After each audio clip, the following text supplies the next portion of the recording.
നമസ്കാരം. തെരഞ്ഞെടുപ്പ് ചൂടാണ്, പക്ഷേ നമ്മൾ ജാഗ്രത കൈവിടരുത്. കോവിഡ് നമ്മെ വിട്ട് പോയിട്ടില്ല എന്ന് മാത്രമല്ല, കൂടുതൽ ശക്തിയായിട്ട് മറ്റ് സംസ്ഥാനങ്ങളിൽ വരുന്നു എന്നാണ് ലഭിക്കുന്ന വിവരങ്ങൾ. മുൻകരുതലുകൾ നമ്മൾ ഉറപ്പാക്കണം, വാക്സിൻ എടുക്കണം, ജാഗ്രതയിൽ ഒരു വിട്ടുവീഴ്ചയും പാടില്ല. പൊളിറ്റിക്കൽ തിയേറ്ററിനുള്ള നേരമാണ്. സ്വാഗതം. ആദ്യം BJPയുടെ വോട്ട് എങ്ങോട്ട് പോകും എന്നൊരു ചർച്ച നേരത്തെ തന്നെയുണ്ട് തെരഞ്ഞെടുപ്പ് വേദിയിൽ. അതിനും പുറമെയാണ് ഇപ്പോൾ 3 സ്ഥാനാർത്ഥികൾ BJPക്ക് ഇല്ലാതായത്. BJPക്ക് 20,000-ലേറെ വോട്ടുള്ള 2 മണ്ഡലങ്ങളിലടക്കമാണ് സ്ഥാനാർത്ഥികളുടെ പത്രിക തള്ളപ്പെട്ടത്. ഗുരുവായൂരിലും ദേവികുളത്തും കഴിഞ്ഞ തവണ മത്സരിച്ചവരുടെ പത്രികകൾ തന്നെയാണ് തള്ളിയിരിക്കുന്നത്. എങ്ങോട്ടാകും ആ വോട്ടുകൾ പോവുക എന്നത് വളരെ നിർണായകമായൊരു ചോദ്യമാണ്. ആർക്കാണ് അത് ദോഷവും ഗുണവും ചെയ്യുക? നമുക്ക് പരിശോധിക്കാം.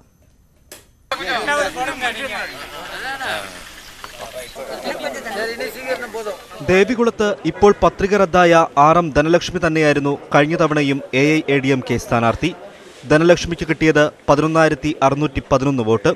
BJPക്ക് വേണ്ടി മത്സരിച്ച N ചന്ദ്രന് 9,570 വോട്ട്. ഇത്തവണ AIADMK മുന്നണിയുടെ ഭാഗമായതോടെ സംശയത്തിലാകുന്നത് കുറഞ്ഞത് 20,000 വോട്ടാണ്.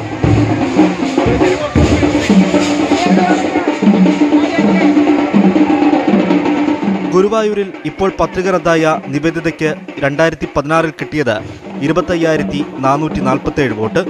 ലോക്സഭാ തെരഞ്ഞെടുപ്പിൽ സുരേഷ് ഗോപി 33,967 വോട്ടും ഇതേ മണ്ഡലത്തിൽ നിന്ന് നേടിയിരുന്നു. തലശ്ശേരിയിൽ കഴിഞ്ഞ തെരഞ്ഞെടുപ്പിൽ VK സജീവൻ നേടിയത് 22,043 വോട്ട്. എന്നാൽ 2019 ലോക്സഭയിലേക്കുള്ള മത്സരത്തിൽ ഇതേ സജീവന് തലശ്ശേരിയിൽ നിന്ന് കിട്ടിയത് 13,456 വോട്ട് മാത്രവും. P ജയരാജന് 65,401 വോട്ടും K മുരളീധരന് 53,932 വോട്ടും. വടകര മണ്ഡലത്തിൽ ജയരാജൻ തോറ്റെങ്കിലും തലശ്ശേരിയിൽ 12,000 വോട്ടിന്റെ മുൻതൂക്കമുണ്ടായിരുന്നു. അവിടെ BJPക്ക് ലഭിച്ച മുഴുവൻ വോട്ടും UDFന് പോകും എന്ന ആരോപണം ശരിയായാൽ മാത്രമേ തലശ്ശേരിയിൽ LDF പരാജയപ്പെടാൻ സാധ്യതയുള്ളൂ. Election desk, news 18. പ്രധാന മുന്നണി സ്ഥാനാർത്ഥികളുടെ പത്രിക തള്ളിയാൽ എന്താണ് സംഭവിക്കുക? നിയമ നടപടികൾക്കൊടുവിൽ ഉപതെരഞ്ഞെടുപ്പിന് വരെ സാധ്യതയുണ്ട് എന്നാണ് ദേവികുളത്തിന്റെ പഴയ അനുഭവം പഠിപ്പിക്കുന്നത്.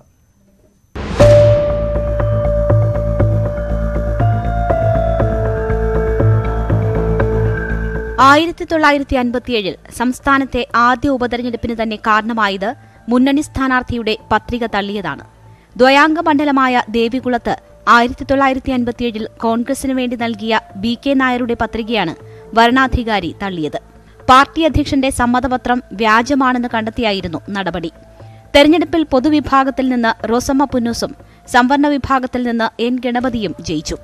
പിന്നാലെ BK നായർ തെരഞ്ഞെടുപ്പ് കമ്മീഷനെ സമീപിച്ചു. സമ്മതപത്രം വ്യാജമാണോ എന്നത് അയോഗ്യതയാക്കാനുള്ള വിഷയമല്ലെന്നായിരുന്നു കമ്മീഷന്റെ കണ്ടെത്തൽ. തുടർന്ന് ഉപതെരഞ്ഞെടുപ്പ് നടത്താൻ കോടതിയും ഉത്തരവിട്ടു. ആദ്യത്തെ ഉപതെരഞ്ഞെടുപ്പിൽ റോസമ്മ പുന്നൂസും BK നായരും മത്സരിച്ചു. VS അച്യുതാനന്ദൻ ആദ്യമായി പ്രചാരണം നയിച്ച ആ മത്സരത്തിൽ റോസമ്മ പുന്നൂസ് ജയിച്ചു. ദേവികുളത്ത് AIADMK സ്ഥാനാർത്ഥിയുടെയും തലശ്ശേരിയിലും ഗുരുവായൂരിലും BJP സ്ഥാനാർത്ഥിമാരുടെയും പത്രികകൾ ഇപ്പോൾ തള്ളിയതും സമാന സാഹചര്യത്തിലാണ്. Election desk, news 18. Political theatre ഇത് വിശദമായിട്ട് പരിശോധിക്കുകയാണ്. ഈ സംഭവത്തിൽ പ്രതികരിക്കാനായിട്ട് നമ്മോടൊപ്പം 3 മുന്നണികളുടെയും 3 പ്രധാനപ്പെട്ട പാർട്ടികളുടെയും BJP, കോൺഗ്രസ്, CPM 3 പേരുടെയും പ്രതിനിധികൾ നമ്മോടൊപ്പം ഉണ്ട്. CPM നേതാവ് ശ്രീ VK മധു തിരുവനന്തപുരത്ത് നിന്നാണ് ഈ ചർച്ചയിൽ ചേരുക. ശ്രീ K ഗണേഷ് BJPയുടെ നേതാവ്, അദ്ദേഹം പാലക്കാട് നിന്നാണ്. ശ്രീ സിദ്ദിഖ് പന്താവൂർ, അഡ്വക്കേറ്റ് സിദ്ദിഖ് പന്താവൂർ മലപ്പുറത്ത് നിന്നും ഈ ചർച്ചയിൽ പങ്കെടുക്കുന്നു. ആദ്യം ശ്രീ ഗണേഷ്, ഇത് വല്ലാത്തൊരു നാണക്കേടായി പോയല്ലോ. വളരെ പ്രധാനപ്പെട്ട മണ്ഡലങ്ങളിൽ ഇങ്ങനെ പത്രികാ സമർപ്പണം പരാജയപ്പെട്ടു പോവുക എന്ന് വെച്ചാൽ, പത്രിക വേണ്ട രേഖകൾ സമർപ്പിക്കാത്തതിനാൽ തള്ളപ്പെട്ടു പോവുക എന്ന് വെച്ചാൽ ജാഗ്രതക്കുറവ് നല്ല തോതിലുണ്ടായി പാർട്ടിക്ക് എന്നല്ലേ അതിൻ്റെ അർത്ഥം?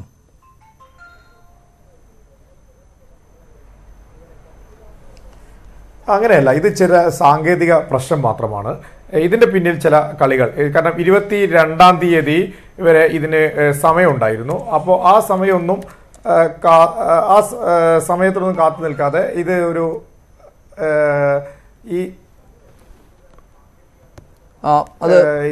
അവർ ഉദ്യോഗസ്ഥരുടെ ഒരു ഇടപെടൽ ഉണ്ടായി എന്നാണ് നമ്മൾ വിശ്വസിക്കുന്നത്.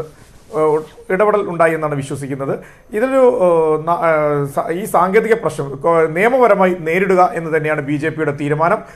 അവിടെ BJPക്ക് എന്തായാലും അവിടെ ഈ സ്ഥലങ്ങളിൽ സ്ഥാനാർത്ഥി ഉണ്ടാവും. BJP ചിഹ്നത്തിൽ തന്നെ BJP പ്രഖ്യാപിച്ച ആളുകൾ തന്നെ മത്സരിക്കുന്നതിനുള്ള എല്ലാ തരത്തിലുള്ള നിയമപരമായിട്ടുള്ള നടപടികൾ സ്വീകരിക്കാൻ തന്നെയാണ് പാർട്ടി തീരുമാനിച്ചിരിക്കുന്നത്. അതിനുള്ള നടപടികൾ BJP അടുത്ത ദിവസങ്ങൾ ഉണ്ടാക്കുക തന്നെ ചെയ്യും. അതെങ്ങനെയാണ് അഡ്വക്കേറ്റ് ശ്രീ ഗണേഷ് അത് സംഭവിക്കുക? അതായത് നാമനിർദ്ദേശ പത്രികാ സമർപ്പണത്തിന് ഒരു നിശ്ചിത സമയമുണ്ട്. ആ സമയത്തിന് ശേഷം സൂക്ഷ്മ പരിശോധനയുടെ സമയമാണ്. സൂക്ഷ്മ പരിശോധന കഴിഞ്ഞു, അതിൽ വേണ്ട രേഖകൾ കൃത്യമായിട്ട് വന്നില്ലെങ്കിൽ സ്വാഭാവികമായിട്ടും തള്ളപ്പെടുകയല്ലേ ചെയ്യുക. ഇനി എങ്ങനെയാണ് നിങ്ങൾക്ക് ആ സ്ഥാനാർത്ഥിയെ, തള്ളപ്പെട്ട സ്ഥാനാർത്ഥിയെ, പത്രിക സമർപ്പിക്കാൻ സാധിക്കാത്ത സ്ഥാനാർത്ഥിയെ, പത്രിക സ്വീകരിച്ചിട്ടില്ലാത്ത സ്ഥാനാർത്ഥിയെ നിർത്താൻ പറ്റുക? അതെന്ത് നിയമ ഉപദേശമാണ് കിട്ടിയത്?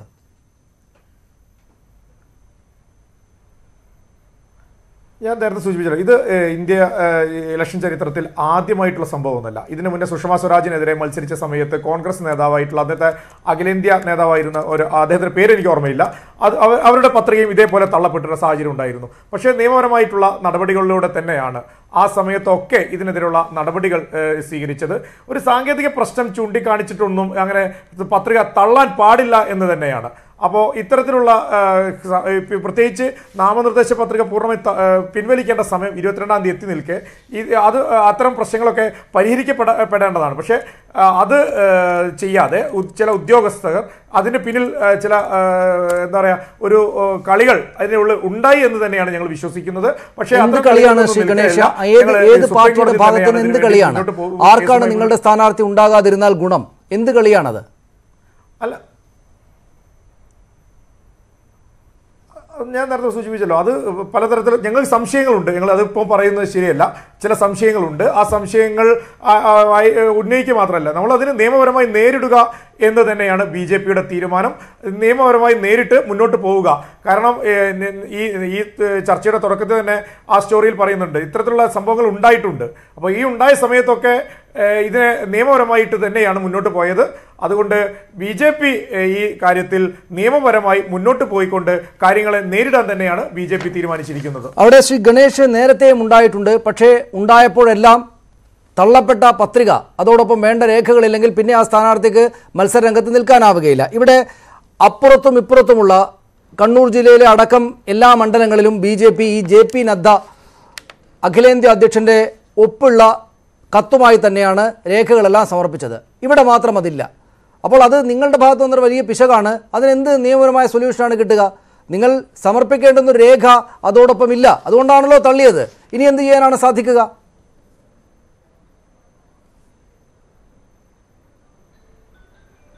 ഇത് രേഖകൾ തരത്തിൽ സമർപ്പിക്കാനുള്ള 22-ാം തീയതി വരെ 22-ാം തീയതിക്ക് ഉള്ളിൽ സമർപ്പിച്ചാൽ മതി എന്നാണ് ഞാൻ മനസ്സിലാക്കുന്നത്.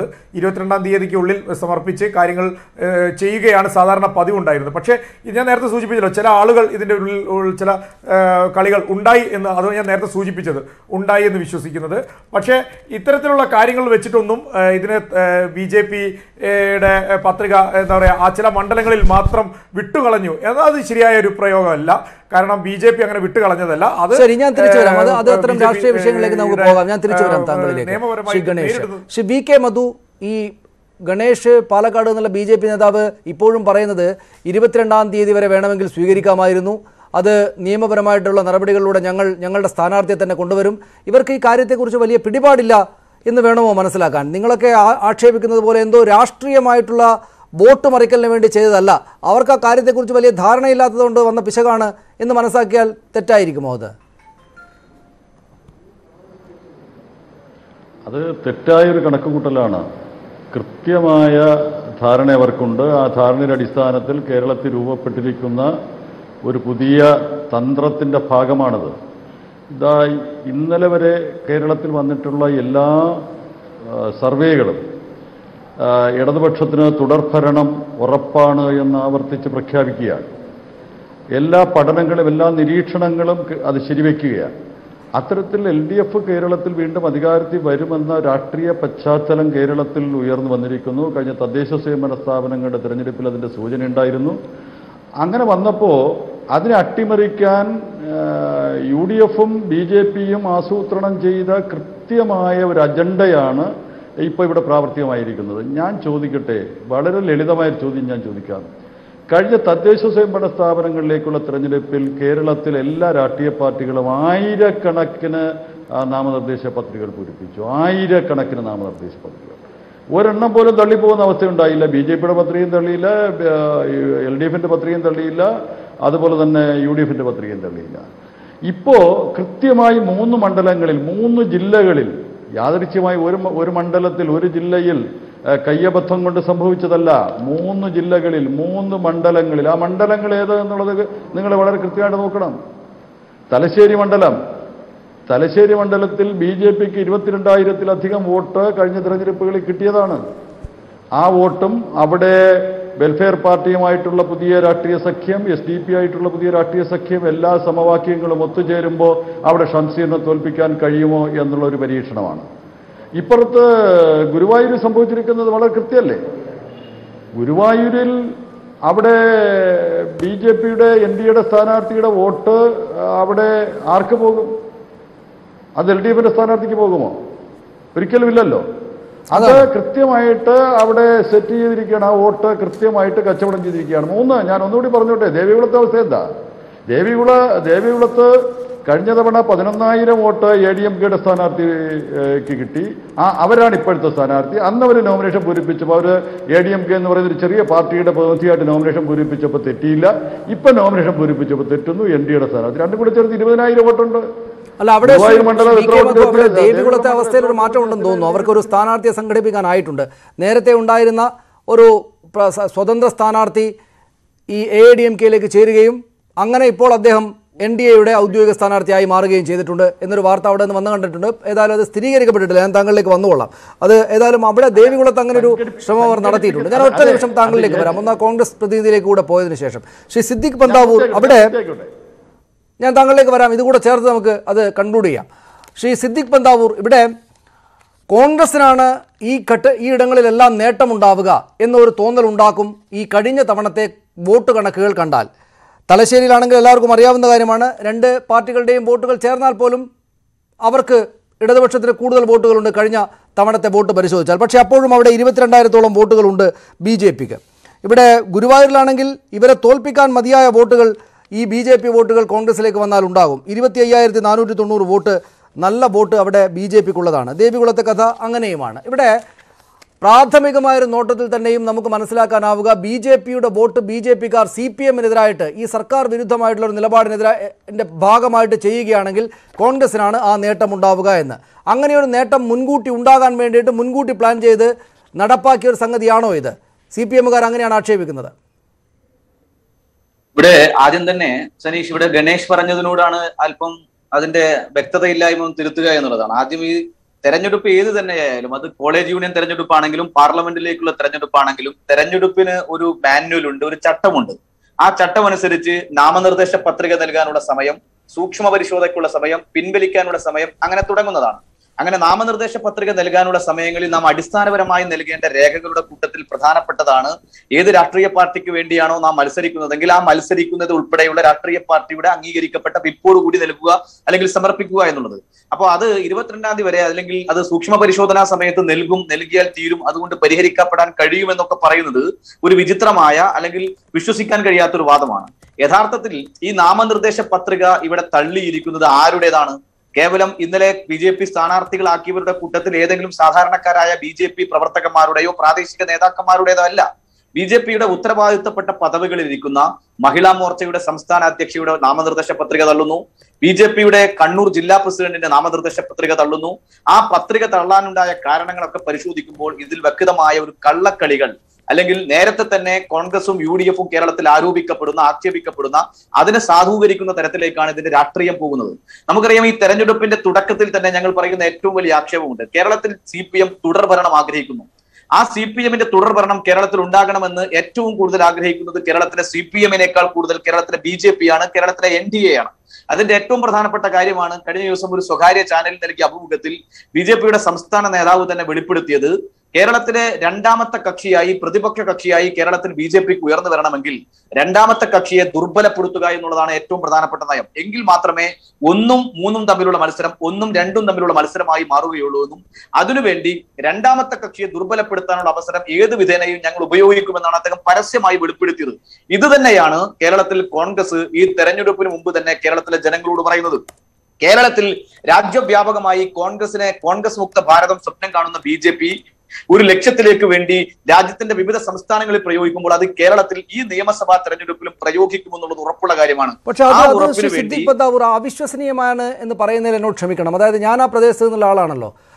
എനിക്കറിയാം തലശ്ശേരി മണ്ഡലത്തിൽ BJPയുടെ പ്രവർത്തകരും വോട്ടർമാരും, അനുഭാവികളിൽ ഒരുപക്ഷെ കുറച്ച് ശതമാനം ആളുകൾ CPM-നൊക്കെ ചെയ്തേക്കാം എന്ന് വിചാരിച്ചാലും എനിക്ക് തോന്നുന്നില്ല BJPയുടെ ഏതെങ്കിലും ഒരു വോട്ട് CPM-ന് തലശ്ശേരി മണ്ഡലത്തിൽ പോകുമെന്ന്. BJPക്ക് സ്ഥാനാർത്ഥി ഇല്ലാതെ ആർക്കെങ്കിലുമൊക്കെ വോട്ട് കൊടുക്കണമെന്ന് BJP പ്രവർത്തകർ വിചാരിക്കുകയാണെങ്കിൽ അത് നിശ്ചയമായിട്ടും CPM-നെതിരായിട്ടേ പോകൂ. അത് ഉറപ്പാണ്. നമ്മളൊക്കെ അങ്ങനെയൊക്കെ വിശ്വസിച്ചു വന്നു വരുന്നവരുടെ കൂട്ടത്തിൽപ്പെട്ടവരായിരുന്നു. എന്നാൽ കഴിഞ്ഞ തദ്ദേശ സ്വയംഭരണ സ്ഥാപനങ്ങളുടെ തെരഞ്ഞെടുപ്പിൽ തന്നെ പല തദ്ദേശ വാർഡുകളിലും അരിവാൾ ചുറ്റിക നക്ഷത്രത്തിൽ മത്സരിച്ച സ്ഥാനാർത്ഥികൾക്ക് ഒരു വോട്ട് പോലും കിട്ടാത്ത സ്ഥിതിവിശേഷം ഈ തലശ്ശേരിയിൽ തന്നെ നാം കണ്ടതല്ലേ? അല്ലെങ്കിൽ BJP CPM-ന് അരിവാൾ ചുറ്റിക നക്ഷത്രത്തിൽ വോട്ട് സമാഹരിക്കാൻ കഴിയുന്ന ആയിരക്കണക്കിന് വോട്ടുള്ള തദ്ദേശ സ്വയംഭരണ സ്ഥാപനങ്ങളിലെ തലശ്ശേരിയിലെ മുനിസിപ്പൽ ഡിവിഷനുകളിൽ പോലും വളരെ നിഷ്പ്രഭമായി CPM-ന്റെ വോട്ടുകൾ കൂട്ടത്തോടുകൂടി ഇതര പാർട്ടികളിലേക്ക് BJPക്കും SDP-ക്കും പോകുന്ന സ്ഥിതിവിശേഷം ഈ കേരളത്തിൽ നാം കണ്ടതുകൊണ്ട് അത്തരം ഒരു ബാന്ധവങ്ങൾ കേരളത്തിന്റെ മണ്ണിൽ ഉണ്ടാകില്ല എന്ന് നമുക്ക് വിശ്വസിക്കാൻ കഴിയാത്ത രാഷ്ട്രീയ സ്ഥിതിവിശേഷങ്ങൾ ഇന്ന് കേരളത്തിൽ രൂപപ്പെട്ടു വന്നുകൊണ്ടിരിക്കുകയാണ്. അതിന്റെ പ്രധാനപ്പെട്ട ഒട്ടനവധി ഉദാഹരണങ്ങളാണ് ഈ നോമിനേഷൻ സമർപ്പിക്കുന്നതിൽ ഉൾപ്പെടെ, അല്ലെങ്കിൽ അത് തള്ളിപ്പോകുന്നതിൽ ഉൾപ്പെടെ. അതിനേക്കാൾ ഉപരി ഈ കഴിഞ്ഞ ദിവസങ്ങളിൽ കേരളത്തിൽ വന്നുകൊണ്ടിരിക്കുന്ന വളരെ പുതുതായ വെളിപ്പെടുത്തലുകളെല്ലാം തന്നെ നമുക്ക് വ്യക്തമാക്കുന്നത് കോൺഗ്രസിനെ അല്ലെങ്കിൽ UDF-നെ ദുർബലപ്പെടുത്തുക എന്നുള്ള രാഷ്ട്രീയം ഈ കേരളത്തിന്റെ മണ്ണിൽ സ്വായത്തമാക്കണമെങ്കിൽ അതിന് BJPക്ക് സാധ്യമാകാത്തതാണ് അധികാരത്തിലേക്ക് വരിക എന്നുള്ളത്. അതിനൊന്നുകൂടി കേരളത്തിൽ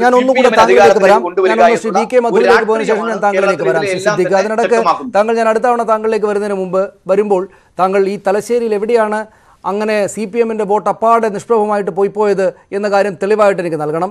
നമ്പറായിട്ട് പറ്റുമെങ്കിൽ അങ്ങനെ ഞാൻ താങ്കളിലേക്ക് വന്നുകൊള്ളാം. ശ്രീ BK മധു, ഇവിടെ BJP-യും CPM-ഉം തമ്മിലുള്ളൊരു അന്തർധാര അതിശക്തമായിട്ടുണ്ട്. അതിൻ്റെ തെളിവായിട്ടാണിതെന്നാണ് കോൺഗ്രസിൻ്റെ പ്രധാനപ്പെട്ട നേതാക്കൾ തൊട്ട് സിദ്ദിഖ് ബന്ദാവൂർ വരെ പറയുന്നത്. അതിന് അവർക്ക് കുറേയേറെ കാരണങ്ങളുമുണ്ട്. അത് വിശ്വസനീയമായതാണോ?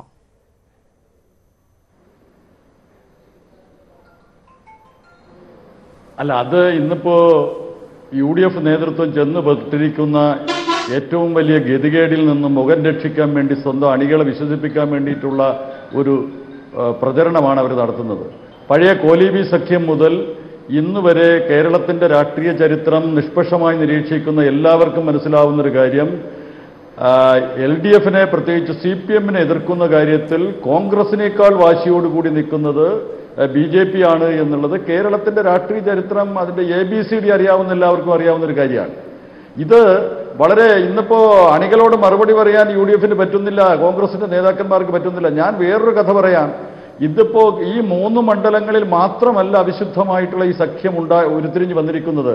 നിങ്ങൾക്കറിയോ, തിരുവനന്തപുരത്ത് ഇപ്പൊ കരുത്തനെ ഇറക്കി കോൺഗ്രസ് നിയമമണ്ഡലം തിരിച്ചുപിടിക്കാൻ പോകുന്നു എന്നെല്ലാം വല്ലാതെ വെല്ലുവിളിക്കുന്നുണ്ടല്ലോ. എന്താ നിയമത്ത് സംഭവിച്ചുകൊണ്ടിരിക്കുന്നത്? തൊട്ടടുത്ത നിയോജക മണ്ഡലമാണ് വട്ടിയൂർക്കാവ്. വട്ടിയൂർക്കാവിൽ കോൺഗ്രസിന് സ്ഥാനാർത്ഥിയുണ്ടോ? വട്ടിയൂർക്കാവിൽ കോൺഗ്രസിന്റെ സ്ഥാനാർത്ഥി കഴിഞ്ഞ കോർപ്പറേഷൻ തെരഞ്ഞെടുപ്പിൽ ദയനീയമായി 3ാം സ്ഥാനത്തായി പരാജയപ്പെട്ട ഒരു സ്ഥാനാർത്ഥിയാണ് ഇപ്പോൾ അസംബ്ലി മണ്ഡലത്തിൽ. നിങ്ങൾക്കറിയോ, വട്ടിയൂർക്കാവ് മണ്ഡലത്തിൽ കോൺഗ്രസിന്റെ കൺവെൻഷൻ നടക്കുന്നില്ല. വട്ടിയൂർക്കാവ് മണ്ഡലത്തിലുള്ള മുഴുവൻ കോൺഗ്രസ് പ്രവർത്തകരെയും നിയമത്തേക്ക് നിയോഗിച്ചു കഴിഞ്ഞു. പകരം തിരുവനന്തപുരം മണ്ഡലത്തിന്റെ സ്ഥിതി അറിയോ? തിരുവനന്തപുരം മണ്ഡലത്തിൽ BJPക്ക് സ്ഥാനാർത്ഥിയില്ല. സീരിയൽ നടനായിട്ടുള്ള ശ്രീ കൃഷ്ണകുമാറിനെ രംഗത്തിറക്കി അദ്ദേഹം ഇങ്ങനെ നടക്കുകയാണ്. BJP പ്രവർത്തകർ അദ്ദേഹത്തിന്റെ കൂടെ ഇല്ല. തിരുവനന്തപുരം മണ്ഡലവും വട്ടിയൂർക്കാവ് മണ്ഡലവും തമ്മിൽ കച്ചവടം ഉറപ്പിച്ചു കഴിഞ്ഞു. അല്ല, അവിടെയൊക്കെ ശ്രീ BK മധു അതൊക്കെ രാഷ്ട്രീയമായ ആരോപണമായിട്ട് അങ്ങനെയൊക്കെ ഉന്നയിക്കാം. ആർക്കെതിരെയും വേണമെങ്കിൽ അങ്ങനെ പറയാം എന്ന നിലയല്ലേ ഉള്ളത്. ഇപ്പോൾ സിദ്ദിഖ് ബന്ദാവൂർ തന്നെ തലശ്ശേരിയിലെ കാര്യവുമായി ബന്ധപ്പെട്ട ഒരു ആക്ഷേപം പറഞ്ഞല്ലോ. അത് ആർക്കും പറയാം. എന്ന് മാത്രമല്ല, വീണായ 3ാം സ്ഥാനത്തായിരുന്നില്ല, 2ാം സ്ഥാനത്തായിരുന്നു എന്നാണ് ഞാൻ മനസ്സിലാക്കുന്നത്. കൃഷ്ണകുമാർ ആണെങ്കിൽ നല്ല നിലക്ക് ആളുകൾക്ക് പരിചയമുള്ള ഒരു നടനല്ലേ? പരിചയമുള്ള ആളായതുകൊണ്ട് സ്ഥാനാർത്ഥി ജയിക്കില്ലല്ലോ. ജയിക്കണമെങ്കിൽ അവിടെ BJPയുടെ സംഘടനാ ബോധം നടക്കണ്ടേ, തെരഞ്ഞെടുപ്പ് ബോധം നടക്കണ്ടേ? അതില്ല. അത് കൃത്യമായ ധാരണ ഒരുങ്ങി. ഞാൻ ചോദിച്ചൊരു ചോദ്യത്തിന് ആരും കൃത്യമായിട്ട് ഇതുവരെ മറുപടി പറഞ്ഞില്ല. അതിപ്പോൾ BJPയും പറഞ്ഞില്ല, UDFും പറഞ്ഞു. ഞാൻ ചോദിച്ചത്, ഒരു പഞ്ചായത്ത് തിരഞ്ഞെടുപ്പിൽ നോമിനേഷൻ പൂരിപ്പിക്കുമ്പോൾ ഉണ്ടാവേണ്ടതായ സൂക്ഷ്മത, ആ സൂക്ഷ്മത പോലുമില്ലാതെ ഒരു പാർട്ടിയുടെ ജില്ലാ പ്രസിഡന്റ്, ഒരു പാർട്ടിയുടെ പ്രമുഖരായ സ്ഥാനാർത്ഥികൾ ഞങ്ങൾ നോമിനേഷൻ പൂരിപ്പിച്ചപ്പോഴത്തേക്ക് അബദ്ധം പറ്റി. ഒരിടത്തല്ല, 3 സ്ഥലങ്ങളിൽ കൃത്യമായി പ്ലാനിങ്ങിന്റെ ഭാഗമായിട്ടാണിത്. ഇത് ആർക്കാ മനസ്സിലാവാത്ത? കേരളത്തിൽ അരിയാഹാരം കഴിക്കുന്ന എല്ലാവർക്കും മനസ്സിലാവും ഈ അഡ്ജസ്റ്റ്മെന്റ് എന്ന് പറയുന്നത്.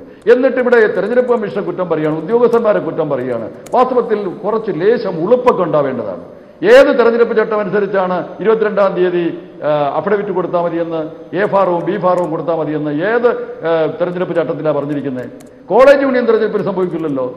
എത്ര നാണക്കേടാണ് വന്നിരുന്നത്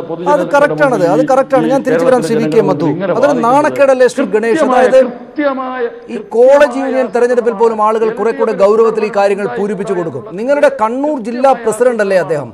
കണ്ണൂർ ജില്ലാ പ്രസിഡന്റ്, മഹിളാ മോർച്ചയുടെ സംസ്ഥാന അധ്യക്ഷ, ഇവരൊക്കെ പത്രികാ സമർപ്പണത്തിൽ പരാജയപ്പെട്ടു പോയി. രേഖകൾ കൃത്യമായിട്ട് സമർപ്പിച്ചിട്ടില്ല. എന്തൊരു നാണക്കേടാണ്! രാജ്യം ഭരിക്കുന്നൊരു പാർട്ടിയല്ലേ നിങ്ങളുടെ പാർട്ടി?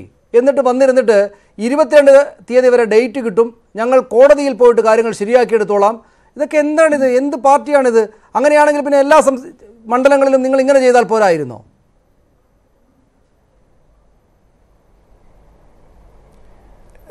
ഈ നമ്മുടെ ഈ സാങ്കേതികമായി പത്രിക തള്ളിയ ഈ വിഷയവുമായി ബന്ധപ്പെട്ടിട്ട് ചില സീറ്റ് മോഹികളായിട്ടുള്ള ആളുകൾ പറഞ്ഞ ചില കാര്യങ്ങൾ വെച്ചിട്ട് അതിനെ ബന്ധപ്പെടുത്തേണ്ട കാര്യമൊന്നുമില്ല.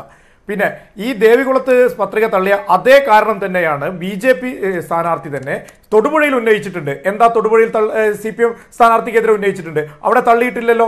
അപ്പോൾ ഞാൻ പറഞ്ഞത് ഇത് ഇത്തരം ചില സാഹചര്യങ്ങളെ കൊണ്ടാണ് ഞാൻ സൂചിപ്പിച്ചത്. ചില കളികൾ ഉണ്ടായിട്ടുണ്ട് എന്ന് നിങ്ങൾ സംശയിക്കുന്നത്. പിന്നെ BJP വോട്ട് നിങ്ങൾ നേരത്തെ പഴയ കാലഘട്ടത്തിൽ വീണ്ടും പറയുന്നതുകൊണ്ടാണ്. അതായത് എന്താണ് യഥാർത്ഥത്തിൽ എന്തുകൊണ്ടാണ് തലശ്ശേരിയിൽ നിങ്ങളുടെ ജില്ലാ പ്രസിഡന്റിന്റെ മത്സരിക്കുന്ന ഇടത്ത് ദേശീയ അധ്യക്ഷന്റെ ഒപ്പുള്ള കത്ത് എത്തിക്കാൻ പറ്റാത്ത എന്തുകൊണ്ടാണ്? എന്താണ് നിങ്ങളുടെ പ്രശ്നം? മറ്റെല്ലാ മണ്ഡലങ്ങളിലും എത്തിയല്ലോ, അതെന്താണ് അവിടെ എത്താതിരുന്നത്? അല്ല, ഞാൻ പറഞ്ഞല്ലോ നിങ്ങൾ ഇതിൽ സാങ്കേതികമായ ഈ കാര്യങ്ങൾ പിടിച്ചു തൂക്കണ്ട. അല്ലല്ല, സാങ്കേതികമായ കാര്യമല്ല അത് ശ്രീ ഗണേഷ്, സാങ്കേതികമായ കാര്യമല്ല. അതായത് നിങ്ങൾക്ക് കണ്ണൂർ ജില്ലയിൽ അടക്കം സംസ്ഥാന അധ്യക്ഷൻ 2 മണ്ഡലങ്ങളിൽ മത്സരിക്കട്ടെ, എല്ലായിടത്തും നിങ്ങൾക്ക് JP നദ്ദയുടെ ഒപ്പുള്ള കത്ത് കിട്ടി. നിങ്ങൾക്ക് തലശ്ശേരിയിൽ കിട്ടാതിരുന്നത് എന്തുകൊണ്ടാണ്? ഗുരുവായൂരിൽ കിട്ടാതിരുന്നത് എന്തുകൊണ്ടാണ്? എനിക്ക് മനസ്സിലായില്ല എന്തുകൊണ്ടാണ് അത് കിട്ടാതിരുന്നത്. അത് അന്വേഷിച്ചോ ഇതിനകം ഗണേഷ്? ഈ സംഭവം ഉണ്ടായല്ലോ, നേതാക്കളെ വിളിച്ചു ചോദിച്ചോ എന്തുകൊണ്ടാണ് നമുക്ക് നമ്മുടെ ദേശീയ അധ്യക്ഷന്റെ ഒപ്പുള്ള കത്ത് കിട്ടാതിരുന്നത്? അന്വേഷിച്ചോ? ഞാൻ പറഞ്ഞല്ലോ, ഇത് ചില സാങ്കേതികപരമായ കാര്യങ്ങൾ മാത്രമാണ്. ഞാൻ പറഞ്ഞു ഇതല്ല, എനിക്ക് ആ സാങ്കേതികമായ കാര്യങ്ങൾ എന്താണെന്ന് എനിക്ക് അറിയണം, നാട്ടുകാർക്ക് അറിയണം. അതിനാണ് ഈ ചർച്ച. താങ്കൾ ഈ ടെലിവിഷൻ ചർച്ചകളിൽ പുതിയ ആളായിരിക്കാം, പക്ഷെ താങ്കൾ പ്രധാനപ്പെട്ട നേതാവാണല്ലോ. എനിക്ക് ഈ ചർച്ചയുടെ ഭാഗമായിട്ട് എന്താണ് സംഭവിച്ചതെന്ന് അറിയാനാണല്ലോ ഈ ചർച്ച. എന്താണ് സംഭവിച്ചത്? ഞാൻ നിശ്ചയമായിട്ടും വിചാരിക്കും രാവിലെ താങ്കളെ വിളിച്ച് ഇതാണ് നമ്മുടെ വിഷയം എന്ന് പറയുമ്പോൾ ഇതുമായി ബന്ധപ്പെട്ട് എന്താണ് സംഭവിച്ചതെന്ന് അന്വേഷിച്ചിട്ട് താങ്കൾ പറയുമെന്ന്. സാങ്കേതിക പ്രശ്നം മാത്രമാണെന്ന് പറയുമ്പോൾ എന്താണ് ആ സാങ്കേതിക പ്രശ്നം? JP നദ്ദാജിയുടെ ഒപ്പുള്ള കത്ത് എന്തുകൊണ്ടാണ് ഈ സ്ഥാനാർത്ഥികൾക്ക് മാത്രം കിട്ടാതെ പോയത്? ഞാൻ പറഞ്ഞല്ലോ, ഞാൻ നേരത്തെ ഈ ദേവികുളത്ത് എങ്ങനെയാണോ NDA സ്ഥാനാർത്ഥിയുടെ പത്രിക തള്ളിയത്, ഇതേ ആരോപണം BJP നേതാക്കന്മാർ ഈ നമ്മുടെ തൊടുപുഴയിലെ CPM സ്ഥാനാർത്ഥിക്കെതിരെ ഉന്നയിച്ചിട്ടുണ്ട്. അവിടെ ഈ CPM സ്ഥാനാർത്ഥിയുടെ പത്രിക തള്ളിയിട്ടില്ല. ഞാൻ നേരത്തെ പറഞ്ഞു ചില സാങ്കേതിക കാരണങ്ങൾ ഉണ്ടായിട്ടുണ്ട്. അപ്പോൾ ഞാൻ പറഞ്ഞത്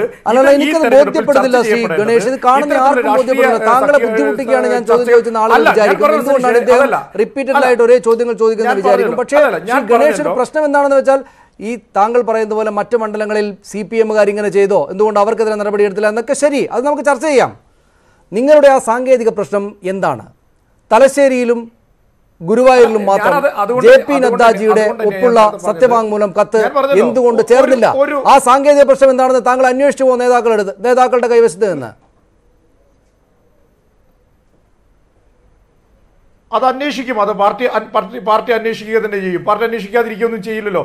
അതുകൊണ്ടാണല്ലോ പാർട്ടി നിയമപരമായിട്ട് അതിനെ നേരിടും. കോടതിയിൽ തന്നെ, സുപ്രീം കോടതിയിൽ, പരമോന്നത കോടതിയിൽ തന്നെ അതിന്റെ കാര്യങ്ങളുമായിട്ട് മുന്നോട്ട് പോകാൻ തന്നെ പാർട്ടി തീരുമാനിച്ചത് അതുകൊണ്ട് തന്നെയാണ്.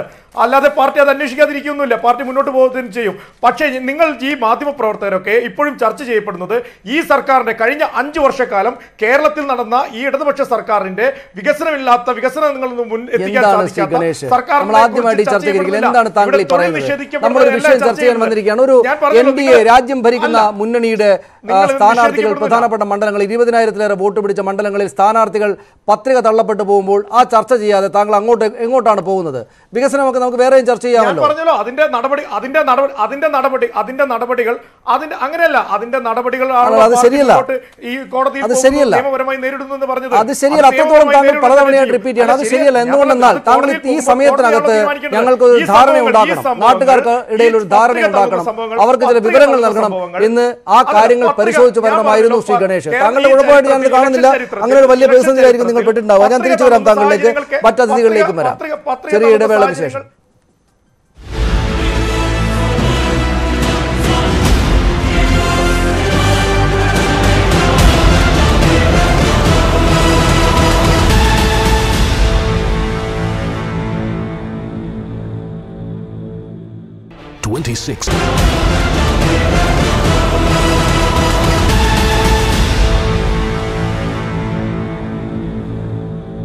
ശ്രീ സിദ്ദിഖ് പന്താവൂർ, തലശ്ശേരിയുമായി ബന്ധപ്പെട്ട താങ്കൾ നേരത്തെ മുന്നോട്ട് വെച്ച വാദങ്ങൾക്ക് കൂടുതൽ തെളിവുകൾ താങ്കളുടെ കൈവശമുണ്ടോ?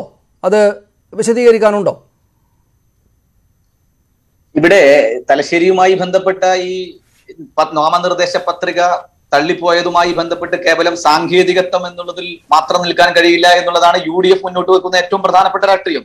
ഞാൻ നേരത്തെ പറഞ്ഞതുപോലെ തദ്ദേശ സ്ഥാപനങ്ങളിൽ തലശ്ശേരിയിൽ ഉൾപ്പെടെ കേരളത്തിലെ ഒട്ടുമിക്ക പഞ്ചായത്തുകളിലും ഈ ബാന്ധവം തുടർന്നതിന്റെ ഒരുപാട് ഉദാഹരണങ്ങളും ഇന്നും BJPയെ പുറത്താക്കുക എന്ന ലക്ഷ്യത്തോടു കൂടി പല പഞ്ചായത്തുകളിലും CPMന് അനുകൂലമായ സമീപനം സ്വീകരിച്ച് കോൺഗ്രസ് പ്രതിനിധികൾ മത്സരിച്ച് വോട്ട് ചെയ്യുന്നിടത്തുന്നത് പോലും ആ ബന്ധവും പോലും BJPയെ പുറത്താക്കുക എന്നുള്ള കേവലം ആദർശ രാഷ്ട്രീയം സ്വീകരിക്കുന്നതിന് അനുയോജ്യമല്ല എന്ന് കാണിച്ച് രാജിവെച്ചൊഴിയുന്ന പല കാഴ്ചകളും കാണുന്ന ഒരു കേരളത്തിലാണ്, അല്ലെങ്കിൽ തദ്ദേശ സ്ഥാപനങ്ങളുള്ള നാട്ടിലാണ് നാം നിലനിൽക്കുന്നത്.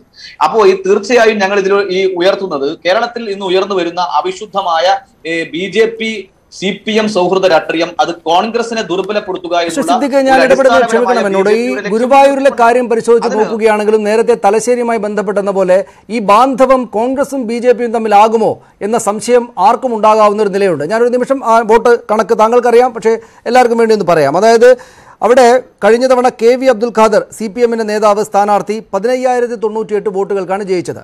അവിടെ 25,490 വോട്ട് നിവേദിത എന്ന BJPയുടെ സ്ഥാനാർത്ഥി നേടിയിട്ടുണ്ട്. അതേ സ്ഥാനാർത്ഥി തന്നെയായിരുന്നു ഇത്തവണ നാമനിർദ്ദേശ പത്രിക കൊടുത്തിരുന്നത്, ഒരു രേഖ വെക്കാതെ. ഇപ്പോൾ അത് തള്ളപ്പെട്ടിട്ടുണ്ട്. എന്ന് വെച്ചാൽ 25,490 വോട്ടുകൾ അവിടെയുണ്ട് BJPയുടേതായിട്ട്. ചെയ്യപ്പെടാൻ ആർക്ക് വേണമെങ്കിലും ചെയ്യാം, അല്ലെങ്കിൽ ആർക്കാണ് വരിക എന്ന് സംശയിക്കാവുന്ന നിലയായിട്ട് 25,490 വോട്ടുകൾ അവിടെയുണ്ട്. 15,098 വോട്ടുകൾ മാത്രമേ ഭൂരിപക്ഷമായിട്ട് അദ്ദേഹത്തിന് ഉണ്ടായിരുന്നുള്ളൂ താനും. അവിടെയാണെങ്കിൽ സംശയം വർദ്ധിപ്പിക്കുന്ന ഒന്ന്, കഴിഞ്ഞ ദിവസങ്ങളിൽ അവിടുത്തെ UDFന്റെ സ്ഥാനാർത്ഥി KNA ഖാദർ, അദ്ദേഹം ഗുരുവായൂർ ക്ഷേത്ര ദർശനം നടത്തിയത് അവിടെ വളരെ ഹൈന്ദവ വിശ്വാസമുള്ള, ഹിന്ദുത്വ വിശ്വാസമുള്ള ആളുകൾക്ക് വലിയ സന്തോഷമുണ്ടാക്കുന്ന വിധത്തിൽ ഈ ഭഗവത്ഗീതയും മറ്റുമൊക്കെ ഉദ്ധരിച്ചത് വലിയ വാർത്തയാവുകയും വൈറൽ ദൃശ്യങ്ങളായിട്ട് പരക്കുകയും ചെയ്തതാണ്. ഇപ്പോഴിതാ BJPയുടെ സ്ഥാനാർത്ഥിത്വം ഇല്ലാതാവുകയും ചെയ്യുന്നു. സംശയം നിങ്ങൾക്ക് നേരെയല്ലേ വരിക? സനീഷ്, ഒരിക്കലുമല്ല. ആ സംശയത്തെ, ആ രാഷ്ട്രീയത്തെ കുറിച്ചാണ്, ഗുരുവായൂരിനെ കുറിച്ച് മാത്രം ചർച്ച ചെയ്താൽ നമുക്ക് ബോധ്യമാകും. ഇക്കഴിഞ്ഞ ലോക്സഭാ തെരഞ്ഞെടുപ്പിൽ ചരിത്രത്തിൽ ആദ്യമായി സുരേഷ് ഗോപി ഗുരുവായൂർ നഗരസഭയിൽ ലീഡ് ചെയ്ത ചരിത്രമാണ് ഉണ്ടായിട്ടുള്ളത്. ഇക്കഴിഞ്ഞ ലോക്സഭാ തെരഞ്ഞെടുപ്പിൽ ഗുരുവായൂർ നിയോജക മണ്ഡലത്തിൽ നിന്ന് BJP ഒറ്റക്ക് നേടിയത് ഏകദേശം 32,000-ഓളം വോട്ടാണ്. അങ്ങനെ 32,000 വോട്ട് നേടി ഈ നഗരസഭാ പ്രദേശത്ത് ചരിത്രത്തിൽ ആദ്യമായി BJP ലീഡ് ചെയ്ത് വലിയ മുന്നേറ്റം നടക്കുന്ന സമയത്ത് അവിടെ KNA ഖാദർ എന്ന് പറയുന്ന UDFന്റെ ശക്തനായ സ്ഥാനാർത്ഥി അവിടെ വരികയും അവിടുത്തെ രാഷ്ട്രീയ സാഹചര്യം വെച്ച് വലിയ സാധ്യത UDFന് ജയിക്കാൻ വരുന്നു എന്ന് കണ്ടപ്പോൾ അവിടുത്തെ CPM മത്സരിക്കുന്ന സ്ഥാനാർത്ഥിയെ അല്ലെങ്കിൽ CPM മത്സരിക്കുന്ന വ്യവസായിക്ക് അനുകൂലമായ ഒരു സമീപനം സ്വീകരിക്കുന്നതിന് വേണ്ടി BJP സ്ഥാനാർത്ഥിയെ ദുർബലപ്പെടുത്തുക അല്ലെങ്കിൽ പിൻവലിക്കുക, ഇങ്ങനെ സാങ്കേതികമായി തള്ളിപ്പോയാൽ ഉണ്ടാകുന്ന രാഷ്ട്രീയ ഗുണം നമുക്ക് കാത്തിരുന്നു കാണാം. അത് വിശദീകരിക്കാം. അതായത് ഇനിയിപ്പോൾ CPM ഉം BJPയും തമ്മിലുള്ള ബാന്ധവത്തിന്റെ പേരിലാണ് ആ പിൻവലിക്കൽ ഉണ്ടായതെങ്കിൽ ഈ 25,490 വോട്ടുകൾ അല്ലെങ്കിൽ ഏതാണ്ട് സമാനമായിട്ടുള്ള BJPയുടെ വോട്ടുകൾ CPM-ന് പോകുമെന്നാണോ താങ്കൾ ഉദ്ദേശിക്കുന്നത്? അതെന്തിനാണ് CPM ആവശ്യം? ഇപ്പോൾ തന്നെ 15,000 വോട്ടുകൾക്ക് ജയിച്ചു നിൽക്കുന്ന CPM-ന് എന്തിനാണ് 25,000? സനീഷ്, ഇവിടെ ഈ നിവേദിത എന്ന് പറഞ്ഞാൽ കേവലം ഞാൻ നേരത്തെ സൂചിപ്പിച്ചതുപോലെ BJPയുടെ ഏതെങ്കിലും ഒരു പ്രാദേശിക പ്രവർത്തക മാത്രമല്ല. കഴിഞ്ഞ നിയമസഭാ തെരഞ്ഞെടുപ്പിൽ അതേ നിയോജക മണ്ഡലത്തിൽ മത്സരിച്ച 25,000 വോട്ട് നേടിയ, ഇന്ന് അഭിഭാഷകയായി ഇരിക്കുമ്പോൾ തന്നെ മഹിളാ മോർച്ചയുടെ സംസ്ഥാന അധ്യക്ഷ പദവിയിൽ ഇരിക്കുന്ന നിവേദിതയുടെ നാമനിർദ്ദേശ പത്രിക തള്ളിപ്പോകുന്ന ഒരു സ്ഥിതിവിശേഷം ഉണ്ടാകുന്നത്, അല്ലെങ്കിൽ തള്ളാവുന്ന ഒരു സാങ്കേതിക പ്രശ്നം ആ നാമനിർദ്ദേശ പത്രികയിൽ ഉണ്ടാകുന്നത്, അത് അവിടെ വന്നിരിക്കുന്ന പുതിയ രാഷ്ട്രീയ സാഹചര്യത്തിൽ CPM-ന് രക്ഷപ്പെട്ടു വരണമെങ്കിൽ അവിടെ KNA ഖാദർ എന്ന് പറയുന്ന ശക്തനായ UDF-ന്റെ രാഷ്ട്രീയ സാഹചര്യം അല്ലെങ്കിൽ സ്ഥാനാർത്ഥി വരികയും ഇന്നലകളിലെ തദ്ദേശ സ്ഥാപന തെരഞ്ഞെടുപ്പിൽ ഉൾപ്പെടെ അല്ലെങ്കിൽ അതിനു മുമ്പ് നടന്ന പാർലമെന്റ് തെരഞ്ഞെടുപ്പിൽ ഉൾപ്പെടെ BJP ശക്തമായൊരു സാന്നിധ്യം ഉറപ്പിച്ചിരിക്കുന്ന ഈ സമയത്ത് ഗുരുവായൂരും വേങ്ങണ്ടിയൂരും പുന്നയൂർക്കുളവും അടക്കമുള്ള ശക്തി കേന്ദ്രങ്ങളിലെ വോട്ട് CPM-ന് അനുകൂലമാക്കിയെടുക്കാൻ അവിടെ നിലവിലുള്ള CPM-ന്റെ സ്ഥാനാർത്ഥിക്ക് കഴിയും.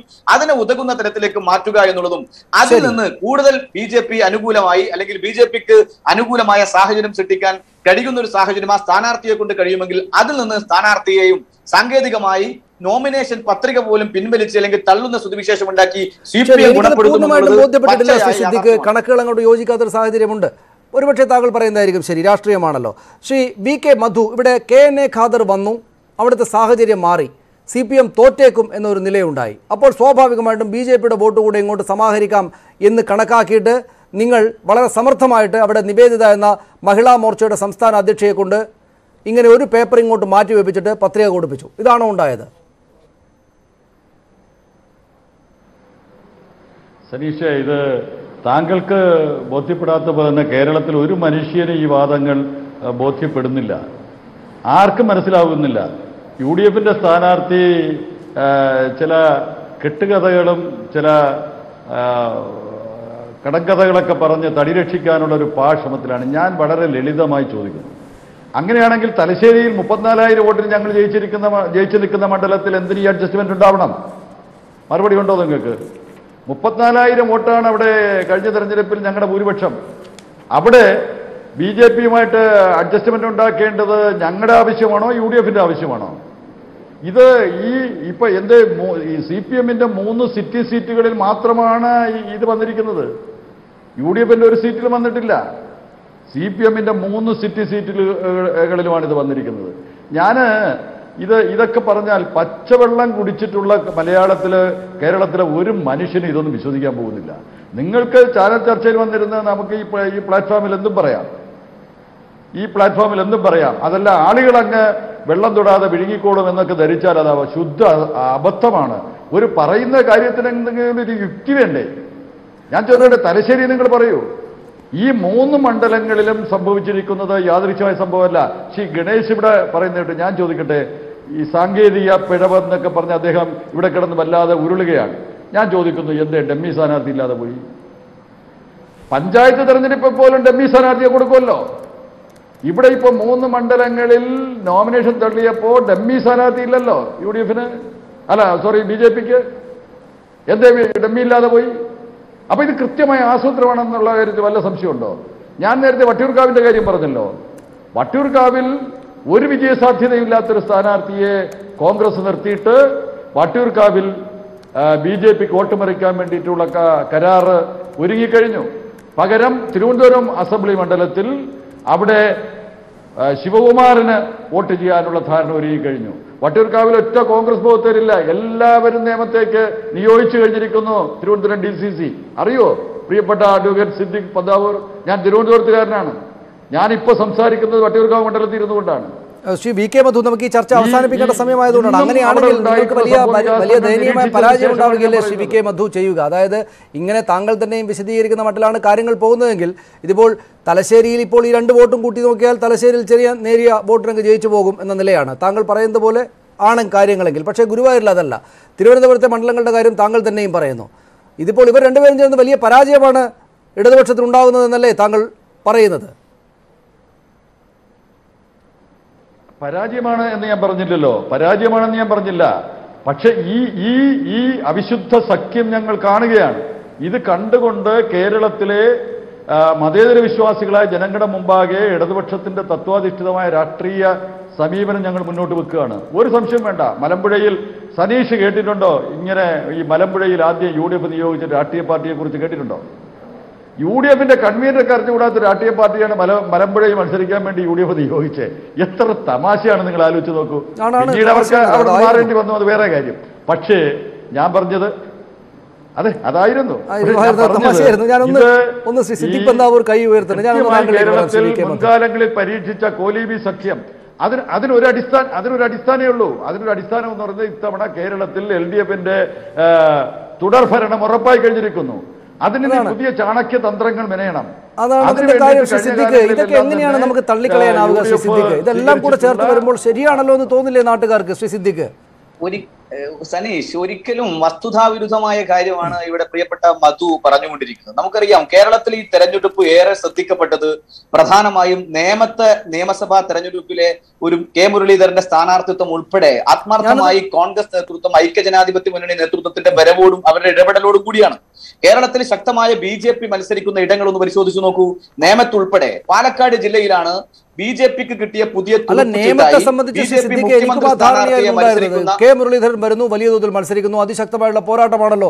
ഉമ്മൻചാണ്ടി ആദ്യം വരുമെന്ന് പറഞ്ഞു, പക്ഷേ കെ മുരളീധരൻ വന്നു, വലിയ കാര്യമാണല്ലോ അതെന്ന് തോന്നിയ ഒരാളാണ് ഞാനും. പക്ഷേ ഇപ്പോൾ VK മധു സൂചിപ്പിക്കുന്ന കാര്യം അപ്പുറത്തും ഇപ്പുറത്തും തിരുവനന്തപുരത്തും വട്ടിയൂർക്കാവിലും ദുർബലരായ വട്ടിയൂർക്കാവിൽ ഞങ്ങൾ മത്സരിപ്പിക്കുന്ന സ്ഥാനാർത്ഥി മധു ചേട്ടന് ചിലപ്പോൾ അവര് ദുർബലയാകും. അപ്പുറത്തെ ആളുകൾ ദുർബലയാണ്. വട്ടിയൂർക്കാവിൽ BJPയുടെ സ്ഥാനാർത്ഥി ദുർബലയാകുന്നു, ഇവിടെ കോൺഗ്രസിന്റെ സ്ഥാനാർത്ഥി ദുർബലനാകുന്നു. അവിടെ കഴിയുന്ന ആ വട്ടിയൂർക്കാവിൽ മത്സരിച്ച് ആ വട്ടിയൂർക്കാവിൽ ജനിച്ചു വളർന്ന് പൊതുപ്രവർത്തന രംഗത്ത് തിരുവനന്തപുരത്തെ സമരങ്ങളിലും പ്രക്ഷോഭങ്ങളിലും സജീവ സാന്നിധ്യമായി നിൽക്കുന്ന ഏറെ ശ്രദ്ധിക്കപ്പെട്ട വീണായസ് നായർ വട്ടിയൂർക്കാവിൽ ദുർബലയായ സ്ഥാനാർത്ഥിയായിട്ടല്ല ഞങ്ങൾ അവതരിപ്പിക്കുന്നത്. ഇവിടെ BJPയും CPMഉം തമ്മിൽ നേരിട്ട് മത്സരിക്കുന്ന ഇടങ്ങളിൽ രണ്ടാം സ്ഥാനത്തല്ലേ അവരെത്തിയത്? രണ്ടാം സ്ഥാനത്താണ്. 59 വോട്ടിനാണ് അവർക്ക് മുമ്പത്തെ കോർപ്പറേഷൻ തെരഞ്ഞെടുപ്പിൽ രണ്ടാം സ്ഥാനത്ത് 59 വോട്ടിനാണ് ഈ വീണായസ് നായർ തോൽക്കപ്പെടുന്നത്. തീർത്തും ദുർബല എന്ന് പറയുന്നത് ശരിയാകുമോ എന്ന സംശയം എനിക്കുണ്ട്. കോർപ്പറേഷനിൽ മേയറാക്കാൻ വേണ്ടി മത്സരിപ്പിച്ച സ്ഥാനാർത്ഥി തിരുവനന്തപുരത്ത് തോറ്റ അനുഭവമുള്ള പാർട്ടിയാണ് CPM. അരിവാൾ ചുറ്റിക നക്ഷത്രത്തിൽ മേയർ സ്ഥാനാർത്ഥിയായി അവതരിപ്പിച്ച സ്ഥാനാർത്ഥി പോലും CPMന് പരാജയപ്പെട്ട അനുഭവമുള്ള അങ്ങനെ തീർത്തും ദുർബലമായ സ്ഥാനാർത്ഥി എന്ന് കാണരുത്. അവിടെ ഈ പറയുന്ന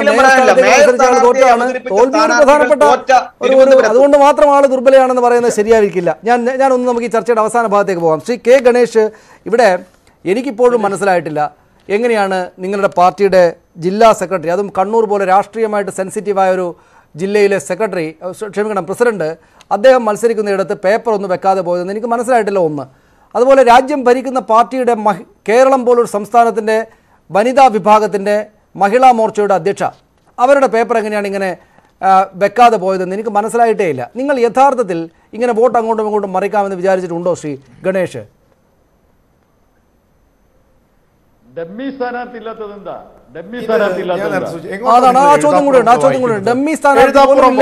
ആവശ്യമില്ല. ഞാൻ നേരത്തെ പറഞ്ഞല്ലോ, BJP മത്സരിക്കുന്നത് BJP ജയിക്കാൻ വേണ്ടിയിട്ട് തന്നെയാണ് BJP മത്സരിക്കുന്നത്. BJPയുടെ സംസ്ഥാന മത്സരിക്കുന്ന കാര്യമല്ലേ ശ്രീ ഗണേഷ്? അതായത് കോളേജ് തെരഞ്ഞെടുപ്പിൽ പോലും സ്കൂൾ പാർലമെന്റ് തെരഞ്ഞെടുപ്പിൽ പോലും ഒരു ഈ പറയുന്ന ഒരു ഡമ്മി സ്ഥാനാർത്ഥി ഉണ്ടാകും. അതുപോലും ഞാൻ പറഞ്ഞല്ലോ, നിങ്ങൾ BJP ആദ്യമേ വ്യക്തമാക്കിയിട്ടുണ്ട്. BJP ഇവിടുത്തെ കോൺഗ്രസിനെയും അതേപോലെ തന്നെ CPMനെയും തോൽപ്പിക്കാൻ വേണ്ടി തന്നെയാണ് മത്സരിക്കുന്നത്. അല്ലാതെ ആരെയും സപ്പോർട്ട് ചെയ്യാനോ അല്ലെ തുടർ ഭരണത്തിന് കോൺഗ്രസ് ആരോപിക്കുന്നു ആരെങ്കിലും അവർ വ്യക്തമാക്കട്ടെ. CPM വ്യക്തമാക്കട്ടെ. CPM ആയിട്ട് എങ്ങനെ സഖ്യം ഉണ്ടാക്കുന്നത്? ഇവർ രണ്ടുപേരും ഒരു ടീം പറയുന്നു CPMുമായിട്ടാണ് സഖ്യം ഉണ്ടാക്കിയതെന്ന്, മറ്റൊരു പറയുന്നു കോൺഗ്രസുമായിട്ടാണ്. അവർ വ്യക്തമാക്കട്ടെ. ഇവർ രണ്ടു പറയുന്നത് വ്യക്തമാക്കട്ടെ.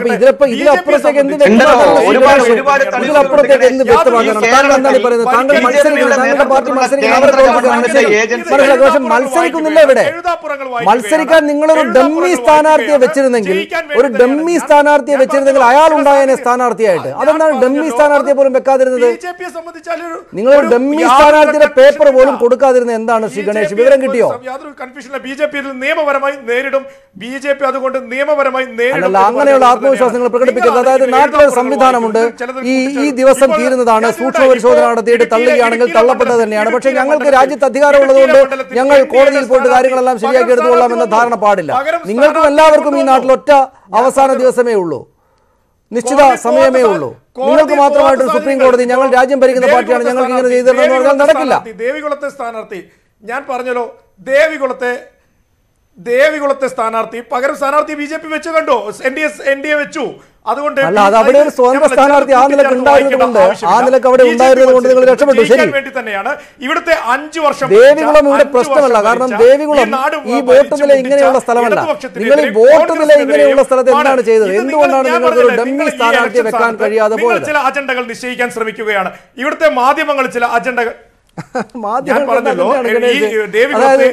പ്രധാനപ്പെട്ട സ്ഥാനാർത്ഥികള് പത്രിക തള്ളപ്പെട്ടു പോകുന്ന നിങ്ങൾ എന്തുകൊണ്ടാണ് നിങ്ങൾ ഈ സമയത്ത് രാഷ്ട്രീയ അല്ല ഞാൻ പറഞ്ഞല്ലോ. പിന്നല്ലാതെ ഞാൻ നേരത്തെ ദേവികുളത്തെ സ്ഥാനാർത്ഥിയെ സൂചിപ്പിച്ചല്ലോ. ദേവികുളത്ത് പകരം സ്ഥാനാർത്ഥിയെ NDA കൊണ്ടുവന്നല്ലോ. ഇത് ഞാൻ പറഞ്ഞല്ലോ, മറ്റുള്ള സ്ഥലങ്ങൾ അതിനുള്ള ശ്രമങ്ങൾ പാർട്ടി നടത്തും, അതിനുള്ള സമയമുണ്ട്. അതിൽ കോടതി BJPയുടെ വോട്ട് ആരും നിൽക്കണ്ട. BJP വ്യക്തമാക്കിയിട്ടുണ്ട്. BJP ആരും നോക്കണ്ട. BJPയുടെ വോട്ട് നിങ്ങൾ ആരും നോക്കണ്ട. BJP മത്സരിക്കുന്നത് ജയിക്കാൻ വേണ്ടി തന്നെയാണ്, ഭരിക്കാൻ വേണ്ടി തന്നെയാണ്. BJPക്കാരോട് പറയൂ, അവിടുത്തെ വോട്ടർമാരോട് പറയൂ, ഞങ്ങൾ ആർക്കാണ് അവർ വോട്ട് ചെയ്യേണ്ടതെന്ന് ചോദിക്കുന്ന അവരോട് പറയൂ, നിങ്ങൾ ആർക്കാണ് വോട്ട് ചെയ്യുക, അവർ ആർക്കാണ് വോട്ട് ചെയ്യുക? അവിടെ വരും, നിങ്ങൾ പേടിക്കണ്ട. ഞാൻ പറഞ്ഞല്ലോ, എനിക്ക് മനസ്സിലാവുന്നില്ല എനിക്ക് എങ്ങനെയാണ് പേടിക്കേണ്ടതെന്ന് പറയുന്നത്. എനിക്ക് മനസ്സിലാവുന്നില്ല ഗണേഷ്, നിങ്ങൾ യാഥാർത്ഥ്യത്തിലേക്ക് ഉണരൂ ഗണേഷ്. നിങ്ങളുടെ സ്ഥാനാർത്ഥി ഇല്ല അവിടെ, അവർ തള്ളപ്പെട്ടു. നിങ്ങൾ പേപ്പർ കൊടുത്തിട്ടില്ല, പറഞ്ഞല്ലോ. നിങ്ങൾ അതിനെക്കുറിച്ച് ടെൻഷൻ അടിക്കണ്ട. നിങ്ങൾ അതിനെക്കുറിച്ച് ടെൻഷൻ അടിക്കണ്ട. രാജ്യത്ത് നിയമമുണ്ട്. ഇത്തരത്തിലുള്ള സംഭവങ്ങൾ ഇതിന് മുന്നേയും ഇലക്ഷനിൽ നടന്നിട്ടുണ്ട്. അപ്പോഴൊക്കെ നിയമപരമായി നേരിട്ട് തന്നെയാണ് അവിടെ സ്ഥാനാർത്ഥികൾ ഉണ്ടായത്. സ്ഥാനാർത്ഥികൾ ഈ പറയുന്ന ആളുകൾ തന്നെ തിരിച്ചവിടെ വരുമെന്നല്ലേ നമുക്ക് കാത്തിരുന്ന് കാണാം എങ്ങനെയാണോ ഉണ്ടാവുക എന്ന്. നമ്മൾ ഈ തെരഞ്ഞെടുപ്പൊക്കെ കുറെ കാലമായിട്ട് നാട്ടിൽ നടന്നു പോകുന്നതാണല്ലോ. ഇവിടെ സനീഷ്, തീർച്ചയായും കേരളത്തിൽ കഴിഞ്ഞ ദിവസങ്ങളിൽ നടത്തിയ ചില വെളിപ്പെടുത്തലുകളുടെ എല്ലാം അടിസ്ഥാനത്തിൽ തുറന്നു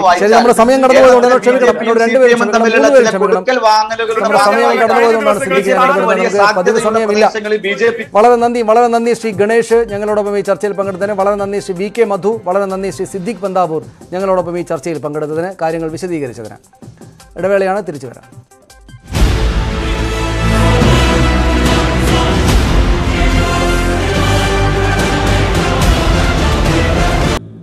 തെരഞ്ഞെടുപ്പ് കാലത്തെ ഈ രാഷ്ട്രീയ ദിവസം പൂർണ്ണമാകുമ്പോൾ ഇന്ന് ഏറ്റവും പ്രധാനപ്പെട്ട സംഭവമായിട്ട് നമ്മുടെ മുന്നിലുള്ളത് നമ്മളിപ്പോൾ ചർച്ച ചെയ്ത ഇത് തന്നെയാണ്. BJPയുടെ NDAയുടെ 3 സ്ഥാനാർത്ഥികൾ, 3 പ്രധാനപ്പെട്ട മണ്ഡലങ്ങളിലെ സ്ഥാനാർത്ഥികൾ ഉണ്ടാവുകയില്ല, മത്സരരംഗത്തുണ്ടാവുകയില്ല എന്നതാണ് നമ്മുടെ മുന്നിലെ ചിത്രം. തലശ്ശേരിയിലെ BJP സ്ഥാനാർത്ഥിയും ഗുരുവായൂരിലെ BJP സ്ഥാനാർത്ഥിയും ദേവികുളത്തെ NDA സ്ഥാനാർത്ഥിയും അവരുടെ പത്രികാ സമർപ്പണത്തിലെ പിശക് കാരണം അവരുടെ നാമനിർദ്ദേശ പത്രിക തള്ളപ്പെട്ടിരിക്കുകയാണ്. 3 സ്ഥാനാർത്ഥികൾ ഉണ്ടാവില്ല. ഈ തലശ്ശേരിയും ഗുരുവായൂരും വളരെ പ്രധാനപ്പെട്ട രാഷ്ട്രീയ പോരാട്ടം നടക്കുന്ന, BJP വോട്ട് 20,000-ലേറെയുള്ള അതിശക്തമായ സാന്നിധ്യം അവരുടെ ഇതുള്ള ഒരു മണ്ഡലമാണ്. 2 മണ്ഡലങ്ങളാണ്. അതുകൊണ്ട് തന്നെ ഈ വോട്ടുകൾ എങ്ങോട്ടാണ് പോവുക എന്ന് വളരെ നിർണായകമായിട്ടുള്ളതാണ്. എന്താണ് BJPക്ക് ഇനി ചെയ്യാനാവുക എന്ന കാര്യവുമുണ്ട്. BJP നിയമപരമായിട്ട് പോരാടും എന്നൊക്കെയാണ് നേതാക്കൾ പറയുന്നതെങ്കിലും അത് എത്രത്തോളം സാധ്യമാണെന്ന കാര്യത്തിൽ അങ്ങേയറ്റം വലിയ സംശയമാണുള്ളത്. ഈ അവസാന നിമിഷത്തെ ഈ നിശ്ചിത സമയം കഴിഞ്ഞതിന് ശേഷവും ഇനി അങ്ങോട്ട് എന്തെങ്കിലും ചെയ്യാവുന്ന നിലയല്ല ഉള്ളത്. അതുകൊണ്ട് ആ വോട്ട് സംബന്ധിച്ച് വരും ദിവസങ്ങളിൽ ഈ നിയമസഭാ തെരഞ്ഞെടുപ്പിലെ ഏറ്റവും പ്രധാനപ്പെട്ട സംഭവങ്ങളിലൊന്നായിട്ട് ഇത് ഇനിയും തുടർ ദിവസങ്ങളിലും ചർച്ച ചെയ്യപ്പെടാനാണ് സാധ്യത. പ്രത്യേകിച്ചും BJP വോട്ട് എങ്ങോട്ട് പോകുമെന്ന്, അല്ലെങ്കിൽ BJP വോട്ട് അങ്ങോട്ടും ഇങ്ങോട്ടും മറിക്കപ്പെടുമോ എന്ന് മറ്റൊരു മുന്നണികളും ആവർത്തിച്ച് പരസ്പരം ആരോപിച്ചുകൊണ്ടിരിക്കുന്ന സാഹചര്യത്തിൽ ഇത് വളരെ നിർണായകമായ ഒരു രാഷ്ട്രീയ സംഭവമാണ്. പൊളിറ്റിക്കൽ തിയേറ്റർ ഇന്ന് പൂർണ്ണമാവുകയാണ്. നമസ്കാരം.